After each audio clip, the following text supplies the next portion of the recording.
Alright, what is going on everybody? Castle brings you guys with a brand new video, and in today's video, essentially what I'm going to be going over is what dropshipping is specifically and how you guys can get started right after this video.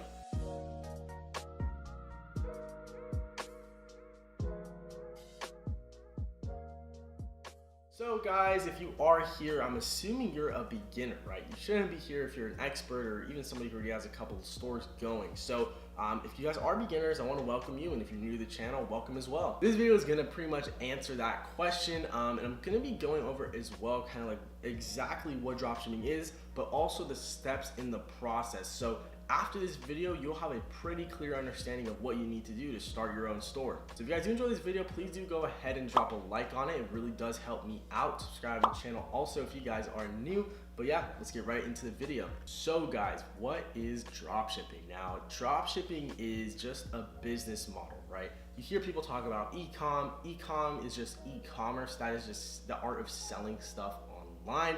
But dropshipping is a business model inside of e-commerce. So how dropshipping works is this. You find a product from a Chinese wholesaling website like AliExpress. You take this product, you create an online store for it. Now on this online store, you're gonna put this product on there, but you're not just gonna put it for anything. You're gonna mark it up by 3 to 4x of what that product costs you from that Chinese wholesale website like AliExpress. And then from there, you're gonna go ahead and run advertisements to your store. And then people who are gonna purchase that product, you take the information that they give you for their shipping address, you know, their name, whatever it is, you put it on an Excel sheet or whatever it is, you send it to the Chinese manufacturer, and then they send it from them to the customer. So you're never touching anything. You're pretty much a middleman here. And I think the actual term for this, like the classy term or whatever, is like business arbitrage or some shit like that. But that's the idea of what dropshipping is and how the whole process works. There's a lot of stuff that goes into it, right? There is like scaling and, you know, optimizing and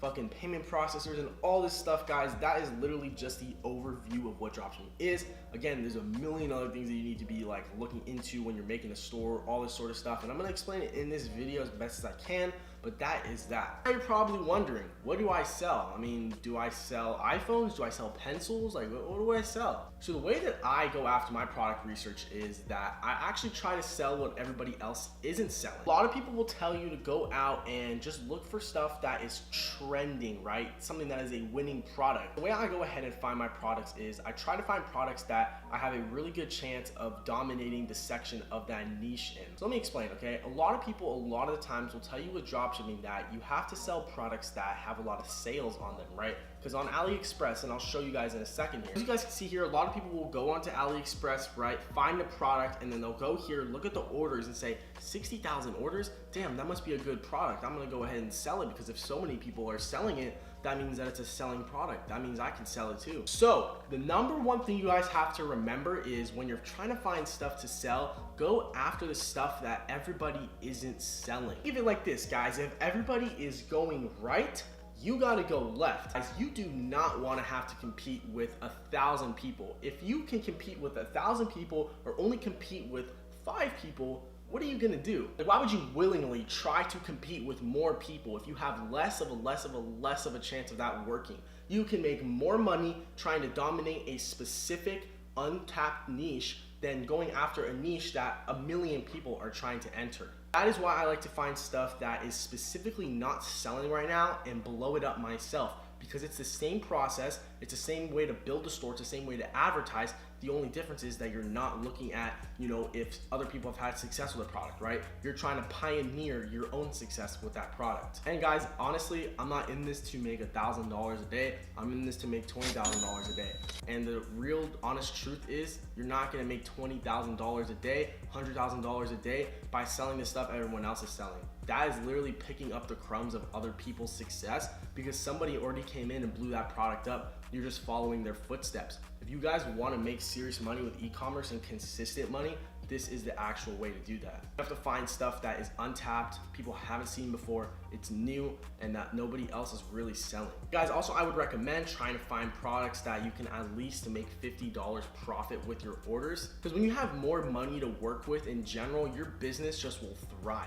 Because you have more money to invest into spending on ads, you have more money to invest in people to employ and to doing like the little tasks on your store and all that sort of stuff. So guys, I recommend finding products directly off of AliExpress. I have a whole video on product research that I'll link down below. You guys can go watch me do some product research, showing you some products that I chose, some that I recommend. But yeah, you can do it on AliExpress, Amazon, or literally when you're walking through the mall with your friends. Like if you see something, that is how you find a product. It doesn't matter where you find it from. Those are just the methods that I recommend. Say you guys find a product, right? You look at something and you're like, oh, I think that would be a cool product, right? I ask myself 3 pre-verification questions, okay? Number 1, is there other people selling this product, okay? Now, the way I can do this, right, if it's off AliExpress directly, all you guys have to do is just look right here on the actual page of the item that you found, and then under the title, it'll say how many orders it has, okay? Usually if a product has over 5,000 orders, I'm not gonna go ahead and test it. That just means that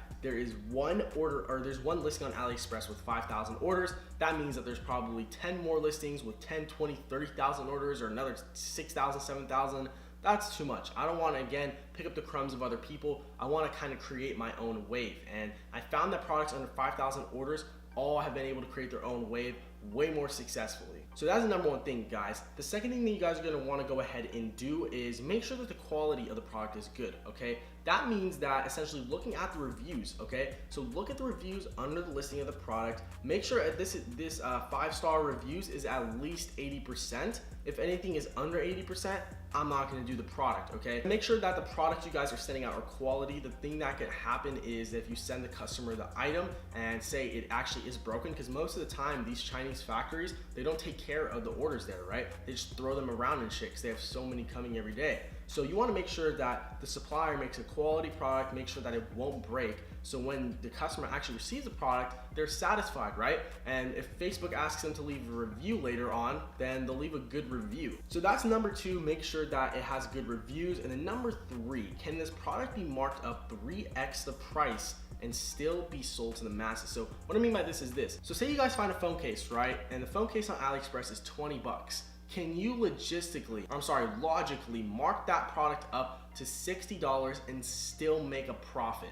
The way I'll usually do this is I'll take the product that I have, the product in question, and I'll go through Google and try to find a bigger brand in that space, whatever the product is, and I'll kind of see what they're pricing everything at. And I'll price my products after their pricing model, just a couple dollars under, because they're obviously the top dogs in the niche. But that is pretty much, how to find a product to sell, where to find it. And again, guys, if you want a full breakdown of kind of my product research method, please click the link in the description down below. There's a full free video on my channel. So step 2, guys, is creating our online store. Now, obviously, right, we can't sell the product unless somebody can buy the product. So guys, you can create your site on Shopify or WordPress. I have hour-long videos explaining how to create a store on both platforms. So I'll link those videos below if you guys want to go ahead and create your store, so you can watch those. It's a step-by-step process. And guys, the style of store that I'm building in those videos is a one-product branded store. Now, branded stores are super important when you're creating your stores,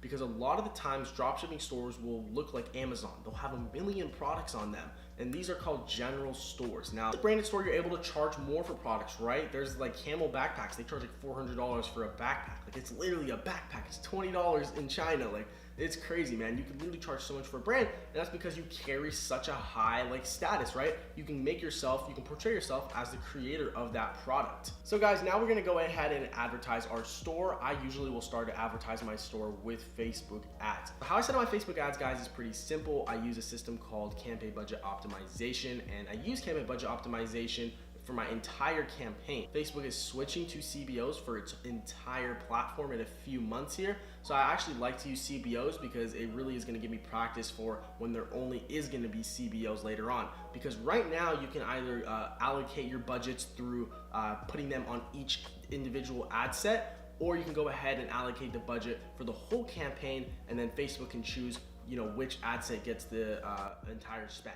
So guys, how I like to do my Facebook ads is this. I like to start with a really broad audience, and I like to go down as time goes on into a really specific audience. So think of the campaign as the overall ruler. It's telling Facebook, what to do between all the ads and all the ad sets. And then inside your campaign, the ad sets are going to be telling Facebook who you specifically want to target, right? What group of people, what age range of people, what gender, where do they live? So all this stuff is telling Facebook in the ad set, and then the actual ad is the video or picture that the customer sees on their feeds or their Instagram story. You guys start with one campaign again, and then you're gonna go ahead and create 6 to 8 ad sets in that campaign, and then those ad sets are all going to be identical except for one thing between each, which is the interest. So as you guys can see here, I have 8 ad sets, and the only thing that changes between them is the actual interest that they target. This is the inside of an ad set. I'm gonna explain all this stuff later on, but essentially the only thing that's gonna change between all of these ad sets right here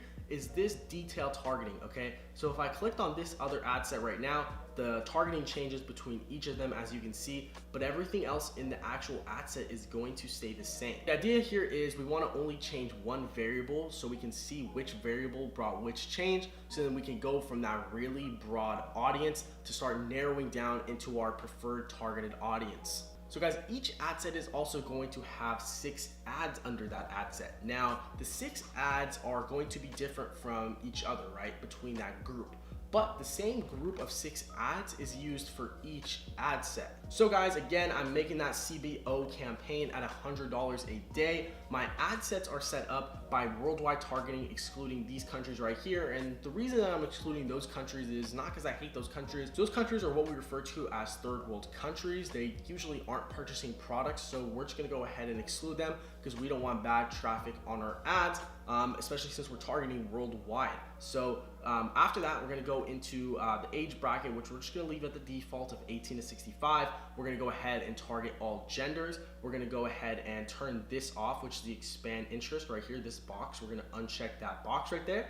And then from there, we're gonna, remember, change that interest for the ad set, okay? So say, you're gonna go ahead here and you wanna target New York City. Make sure that your other ad sets aren't targeting New York City as well, that they're targeting, another interest related to your product. Also, right under the interest, you wanna make sure you edit your placements and you only run the ad towards Facebook newsfeed and Instagram feed. From there, guys, your ad is going to be created as a video or a picture. You could even choose a carousel if you wanted to.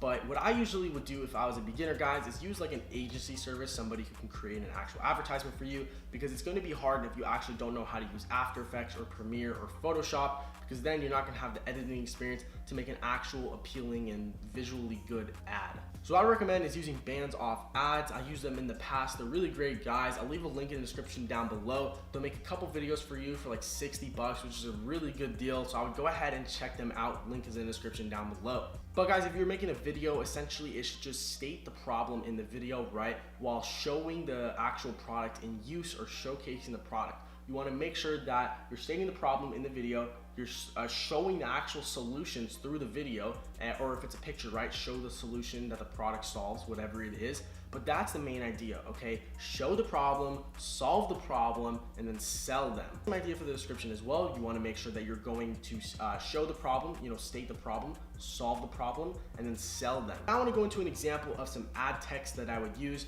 for my ad. Say you guys were selling an electric scooter, okay? And it's saving you money on gas, and it's saving you time from commuting to and from work. I'm gonna say the problem first. I'm gonna say, how much time and gas do you waste commuting? And then from there, I'm gonna go ahead and solve the problem, right? I'm gonna introduce the problem. I'm gonna introduce the solution to it. Answer should be 0. Stop wasting time and money on gas, and use our groundbreaking electric scooter, which allows you to commute to and from work. And that's literally it, guys. After that, you can include this last line as well. Purchase our electric scooter today and save hundreds of dollars each month. That is a smart idea to use as well. You don't always have to, again, include that last line there. So a couple more tips, guys. You wanna make sure that, first of all, you're sticking to the strategy. Now, what I mean by this is don't stray away. Don't just start doing something else, right? Don't go outside the strategy. The strategy is there for a reason. And if you start mixing stuff up, increasing budgets or changing ad sets in the middle of them running, you're gonna fuck things up. Remember that Facebook wants to make money. I mean, it's a business. They literally perform their income through you. So that's what you guys have to remember. You have to remember that Facebook needs its time. It's going to want to give you more money so it makes more money, which is exactly why you guys need to set standard breakpoints to turn your ads off at, and you also need to stay consistent in your ad account, okay? The problem is, guys, most people don't stay consistent. They'll go in there like once every couple of days, then they'll go ahead and like turn some stuff off, all this sort of stuff. Like, you can't do that. You gotta be in this, you gotta show up essentially, okay? It's like a job. You have to wake up every day, you gotta wake up go check on it every couple of hours, put the actual work into, you know, managing this thing. Because if, again, you stay consistent and you follow the breakpoints that you set to make sure that your campaign is, you know, growing and optimizing correctly, then literally you're going to make money if it's a good product. And I like to create a new ad account for each store that I create, because what I found is ads optimized directly through the ad account. And if I've used the ad account from a store that died before and I try to launch another product in it, it's just not gonna work out. Also, guys, with CBOs, your campaign is still in the learning phase until it has hit 50 purchases. Now, literally it is learning, okay? That it's in the learning phase. So all the actions that you take in this ad account right now, in the campaign in general, is going to affect the learning of it. So if you're consistently turning off ads that, for example, right, cross like $40 without a purchase. So say you set a breakpoint of $40, if there's no purchase, I'm gonna turn this ad off. And you're consistently turning every ad off that passes $40 and doesn't get a purchase, Facebook is going to come into that and they're not going to give you a purchase for anything over $40. It's going to start learning that, okay, he doesn't want to get a purchase if it is over $40. So we're going to start optimizing to get it under $40. Step 4, guys, kind of explaining more of how to scale and optimize your account. Number one thing that I would do is make sure that you guys are looking at the breakdown of your ads only. So don't break down your stuff through the ad sets, but break them down through the ads section. And then also make sure that you're looking through the lifetime's perspective of the date. Don't have it on today, don't have it on yesterday, have it at the lifetime mark, because then you're able to see throughout the whole life of the campaign. So guys, my breakpoints are set up like this. This is for products that are about 50 to 200 bucks. If the product costs more, then my breakpoints will obviously increase. So if it's spent $10 and it doesn't have an add to cart, then I'm gonna go ahead and turn it off. It doesn't get an initiate checkout by $25 spent, I'm gonna go ahead and turn it off. If it doesn't get a purchase by 3/4 of the price or my break even point, I'm gonna turn it off. It adds ROAS that goes under my break even ROAS, I'm gonna turn it off because I'm not profitable at that point. I'm probably like, what's BEP? What's BER? Like, what does this stuff mean? So let me explain real quick. Break even point is BEP. That is your selling price subtracted from the cost of the good for you. So say you're selling a product for 50 bucks and then your cost, or the cost for you is 25 bucks, your break even point is $25 because 50 minus 25 is 25. And then your BER, which is your break even ROAS, is your selling price. So say $50 divided by your break even point, which is 25, which would make my break even ROAS 2 for that example of, for the example previously I stated, right, it would be 50 divided by 25 because my selling price is 50 bucks and then my break even point is also 25 bucks. So now we're gonna talk about scaling your ads, right? So now you're starting to get money into the door and you wanna know what to do. So what you have to remember, guys, with Facebook is think of it as a fire, okay? And you want to make the fire grow, right? That's what scaling is. You want to grow your fire, grow your campaign. Obviously, how do you do that, right? You're going to add more wood to the fire, and that's how you got to think of scaling. Scaling is just adding more wood, adding more money to the campaign to get it to grow. But I'm not going to add more wood to the fire if the fire isn't burning, right? And that's what you guys have to remember. Make sure that there is consistent performance before you start scaling any campaign or anything in general with Facebook. You don't want to start scaling unless you see consistent performance, because again, don't add wood to a fire that isn't burning. It's not going to do anything. So it doesn't work by you spending more money. It works by showing, again, consistency and showing the maintenance of that ad account is kept up. How I do my scaling is I'll scale the budget of the campaign by 10% every 3 days if I see consistent performance. Consistent performance, you know, literally just make sure that you're getting more than like 4 sales every day. If you're not getting more than 4 sales every day, 3 sales, then I wouldn't recommend scaling. Also go ahead and create a new CBO campaign if I see that performance, again, consistent between the last couple of days. And essentially what I do from this campaign is I'll go in and I'll use the exact same CBO that I did last time, but I'll either change, you know, the actual interest of the ad sets that are being targeted, and I'll keep the ads the same, or I'll go ahead and keep the ad sets the same, and then I'll go ahead and change something about each of the ads. You're either gonna make a new CBO campaign once you see consistent performance to change the interest of the ad sets, or you're gonna change something about the creatives that are gonna be used in the ad sets. So for the creatives, you can change up the picture, you can change up the copy, you can change up whatever, but just make sure you're only doing one different change at a time, either ad set change or it's gonna be an ad change. You guys need to set time aside every day to go ahead and respond to the customer emails, right? People who are asking questions about the products that you're selling, people who are asking questions about their orders. You need to set aside a time every day to respond to those people, or hire somebody from Upwork or something like that to do it. But I would really recommend, until you're getting like 500 emails a day, to not outsource it yet, or probably 300, honestly. 500 is a lot, but 300 emails a day, you can definitely handle that. I would really recommend it as well, because then you have to be able to keep track of, after that, whoever is managing your store, you want to make sure that they know how to do it, and they don't know how to do it if you don't know how to do it. Just make sure that the emails are being responded, questions through the emails, social media comments on your actual advertisement, make sure those are being checked through as well. And also, guys, make sure that you have an actual customer support email. Don't just have it at gmail.com. You can set up a professional at yourdomain.com email through G Suite. Do that through G Suite. It's like $5 a month. And make sure, again, that you're responding to all the comments on the actual post of your ads, and then also hide all the offensive comments. You can do this through your actual Instagram app. If your ad's on Instagram, you can also do it through the computer on the actual Facebook page. Just go to the comments of the post and then right click it and then hit hide. So guys, how do you fulfill your orders? It's pretty simple. You can either use a Chinese supplier, where you can go ahead and just go directly to AliExpress, like right here. All you have to do is, before you message them, remember, make sure that the reviews are good, kind of like you did the product research, because each different supplier is gonna have a different product sometimes. Like, they'll make different versions of products. So you wanna make sure that the listing that the supplier has up is actually a good listing, right? The product on listing is good. So make sure that, again, over 80% for the reviews, and make sure also that their store rating is good. So if you hover over their store name at the top left, you can see that they have a 4.8 for items as described, a 4.9 rating out of 5 for communication, and a 4.9 for shipping speed. So this guy is good. If this was my product, I would go ahead and message him. And how you message them is you hover over their name, you hit contact now, and then when you hit contact now, you can go ahead in this message chat right here, and then just say, hey, I am drop shipping this product and would like to know if you can fulfill the orders through a CSV sheet.